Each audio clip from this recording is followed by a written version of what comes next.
أعوذ بالله من الشيطان الرجيم.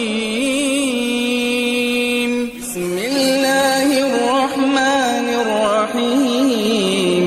وما خلقت الجن والإنس إلا ليعبدون ما أريد منهم من رزق وما أريد أن يطعمون إن الله هو الرزاق ذو القوة المتين.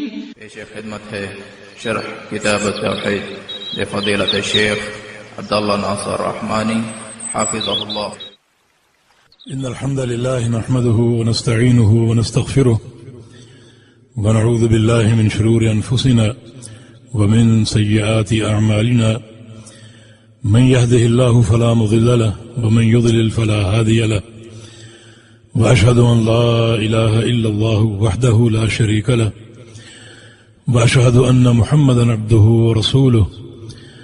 أما بعد فإن خير الحديث كتاب الله وخير الهدي هدي محمد صلى الله تعالى عليه وسلم وشر الأمور محدثاتها وكل محدثة بدعة وكل بدعة ضلالة وكل ضلالة في النار.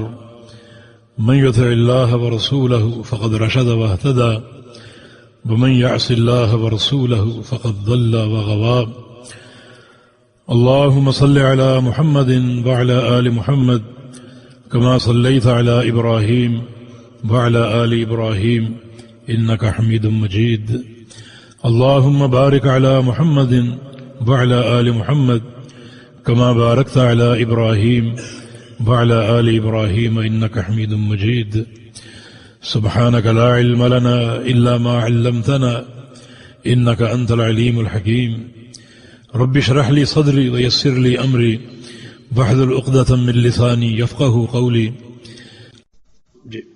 قال المؤلف رحمه الله تعالى في باب ما جاء في التطير وقول الله تعالى ألا إنما طائرهم عند الله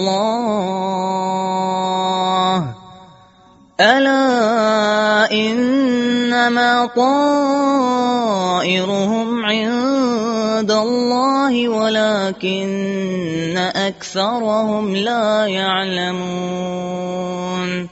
وقوله قالوا طائركم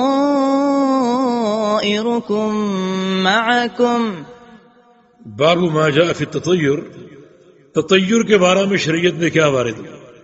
تطیر کا معنی گزر چکا ہے کہ کسی بھی چیز سے فال لینا، بدفالی لینا، کسی بھی چیز سے فال لینا، خواہ وہ چیز دکھائی دیتی ہو یا سنائی دیتی ہو. عام طور پہ یہ تطیر طیر سے ہے، طیر کے معنی پرندہ. عام طور پہ لوگ پرندوں سے فال لیتے تھے، اس تطیر کا لفظ اس کے لیے وضع ہو گیا. لیکن مراد عام ہے کہ کسی بھی چیز سے فال لینا، اچھی فال لینا، بری فال لینا. اس کا کیا شرعی حکم ہے؟ تو شرعاً یہ حرام ہے، کیونکہ یہ معاملہ شرک ہے. اس کو شریعت نے ناجائز کہا ہے کیونکہ یہ شرک ہے. آپ غیر اللہ پر اعتماد کر رہے ہیں اور غیر اللہ کو خیر یا شر کا منبع قرار دے رہے ہیں. حالانکہ خیر ہو یا شر ہو اللہ کی طرف سے آتی ہے اور اللہ کے امر سے آتی ہے. لہذا آپ کسی دوسری چیز سے، کسی مخلوق سے آپ فال لیں گے تو یہ شرک کے حکم میں ہوگی اور ناجائز اور حرام ہوگی. جی اللہ تعالیٰ کا فرمان الا انما طائرهم عند اللہ ولكن اکثرهم لا يعلمون، کہ ان کی جو فال ہے وہ اللہ کے پاس ہے، ان کی فال اللہ کے پاس ہے. یہاں ذکر ہے قوم موسیٰ علیہ السلام کا، آل فرعون کا ذکر ہے.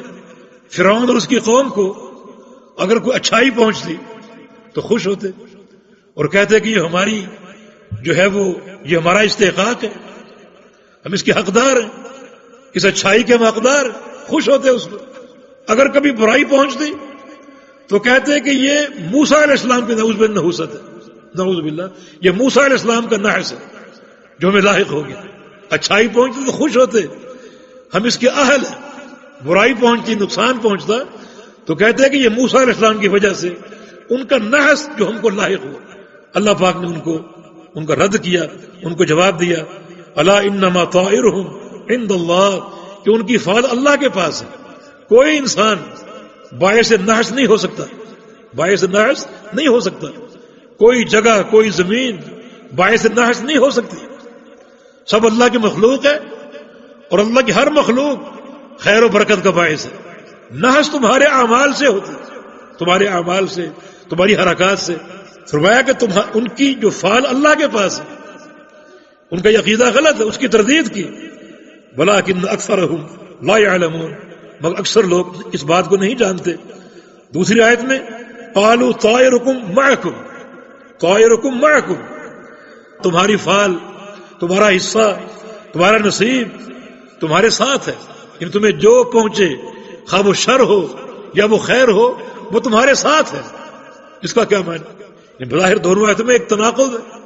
پچھلی آیت یہ بتا رہی ہے کہ تمہارا نصیب اللہ کے پاس ہے، خیر ہو یا شر ہو، اور یہاں کیا تمہارا نصیب، تمہارا حظ تمہارے ساتھ ہے، وہ خیر ہو یا شر ہو. بظاہر ایک تناقض سا ہے، لیکن تناقض نہیں ہے. یعنی خیر اور شر اللہ کی طرف سے، اور یہاں جو کہا گیا تمہارے ساتھ ہے، اس سے مراد یہ ہے کہ وہ تمہیں تمہاری وجہ سے حاصل ہوتا ہے. اگر تمہیں کوئی شر پہنچتا ہے تو اس کے باعث تم خود ہو. تمہارے گناہ، تمہاری معصیتیں، تمہاری حرکات، تمہارا شرک، تمہاری بدعتیں، ان حرکات کی بنا پر تمہیں شر پہنچتا ہے. تو گویا وہ شر جو تمہیں پہنچا وہ تمہارے ساتھ ہے، اس کے اسباب تمہارے ساتھ ہے، وہ شر تمہارے ساتھ ہے. تمہیں شر کیوں لاحق ہوا؟ تمہاری بدعمالیوں کی بنا پر. اعمال اچھے ہوتے تمہیں شر لاحق نہ ہوتا. تو تمہارے نصیب کا، تمہارے ساتھ ہونے کا معنی یہ ہے کہ اس نصیب کے اسباب تمہارے ساتھ ہیں. ایک شخص اگر نیک ہو، صالح ہو، تو اللہ کی طرف سے خیر و برکت کا مستحق ہے. تو اس کا جو اچھا نصیب ہے وہ اس کے عمل کی بنا پر جو اس کے ساتھ ہے. اور ایک شخص اگر بد کردار ہو، اس کو کوئی نقصان پہنچے، کوئی برائی پہنچے، تو پہنچی اللہ کی طرف سے ہے، مگر اس کا سبب اس کے ساتھ ہے جس کو اس نے خود پیدا کیا. اس کی حرکات کی بنا پر وہ چیز سامنے آئی. تو خیر و شر اللہ کی طرف سے ہیں. یہ کسی چیز میں نہیں، کسی انسان میں نہیں، کسی مخلوق میں نہیں، اور کسی پرندے میں نہیں. وتعاونوا على البر والتقوى ولا تعاونوا على الإثم والعدوان واتقوا الله إن الله شديد العقاب.